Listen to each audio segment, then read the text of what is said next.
মহিষাসুরের অত্যাচারের কাহিনী দেবতাদের মুখে শ্রবণ করে ত্রিদেব অর্থাৎ বিষ্ণু, ব্রহ্মা ও শিব প্রচণ্ড ক্রুদ্ধ হয়ে পড়েন এবং তাদের মুখমণ্ডল অগ্নির মতো লাল বর্ণ ধারণ করে এবং তিনজনের মুখ থেকে এক মহা তেজ নির্গত হয়।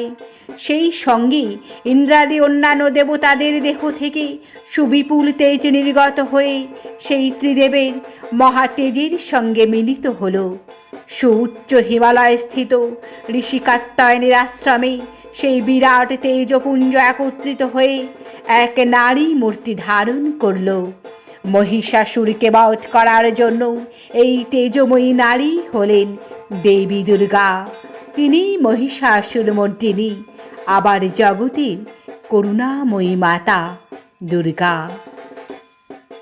দেবী দুর্গার 108টি নাম। প্রত্যেক নামের পশ্চাতে রয়েছে একটি মাহাত্ম্য। হিন্দু শাস্ত্রে দুর্গা শব্দটি ব্যাখ্যা করতে গিয়ে বলা হয়েছে, দৈত্য নাশার্থ বচন, দকারো পরিকীর্তিত, উকারো বিঘ্ন নাশস্য, বাচক বেদ সম্মত, রেফো রোগগ্ন বচন, গচ্ছ পাপগ্ন বাচক, ভয় শত্রুঘ্ন বচন নাশাকার পরিকীর্তিত। অর্থাৎ দ অক্ষরটি দৈত্য বিনাশ করে, হস্যকার বিঘ্ন নাশ করে, রেপ রোগ নাশ করে, গ অক্ষরটি পাপ নাশ করে এবং অকার শত্রু নাশ করে। এর অর্থ দৈত্য, বিঘ্ন, রোগ, পাপ ও শত্রুর হাত থেকে যিনি রক্ষা করেন তিনিই দুর্গা। শিবপুরাণ মতে দেবী পার্বতী দেবতাদের অনুরোধে ও শিবের আদেশে এক উগ্র রূপ ধারণ করে দুর্গম অসুরকে বধ করেন, তাই তিনি দুর্গা নামে অভিহিত হন। দেবী দুর্গাকে দেবতা থেকে মানুষ যারা বিপদকালে পুজো করেছেন সবাই তাদের কাঙ্ক্ষিত ফল পেয়েছেন।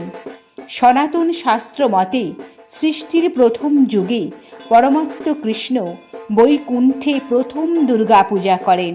এরপর মধু ও কৈঠব নামে দুই অসুরের ভয়ে ব্রহ্মা দ্বিতীয় দুর্গা পূজা করেছিলেন।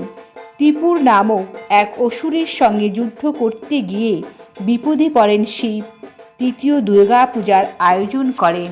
এরপর দুর্বাসা মুনির অভিশাপে লক্ষ্মীকে হারিয়ে ইন্দ্র যে পূজা করেন তা হল চতুর্থ দুর্গা পূজা। দেবী ভাগবত পুরাণ অনুসারে এরপর ব্রহ্মার মানস পুত্র মনু পৃথিবীর শাসক হয়ে ক্ষীরোদ সাগরের তীরে মাটির দুর্গার প্রতিমা তৈরি করে পূজা করেন। এরপর রাজা সুরথ হতরাজ্য পুনরুদ্ধারের জন্য দেবী দুর্গার আরাধনা করেন বসন্তকালে, তাই দেবী বাসন্তী নামে দুর্গা খ্যাত হন। আর বর্তমানে বাঙালিরা যে দুর্গা পূজা করে শরৎকালে, তা প্রথম করেন রাবণকে বধের জন্য শ্রী শ্রী পুরুষোত্তম শ্রীরামচন্দ্র। শরৎকালে এই পূজা হয় বলে একে শারদীয় দুর্গোৎসব বলা হয়, যা বাঙালি হিন্দুদের অন্যতম মহান উৎসব নামেই অভিহিত।